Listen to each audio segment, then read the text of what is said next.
Bien, mis amigos, tenemos ahora una lavadora LG. Tiene un fuerte ruido en el lavado.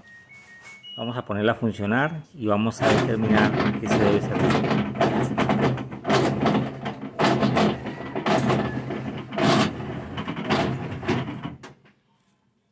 Bien, el ruido proviene del agitador.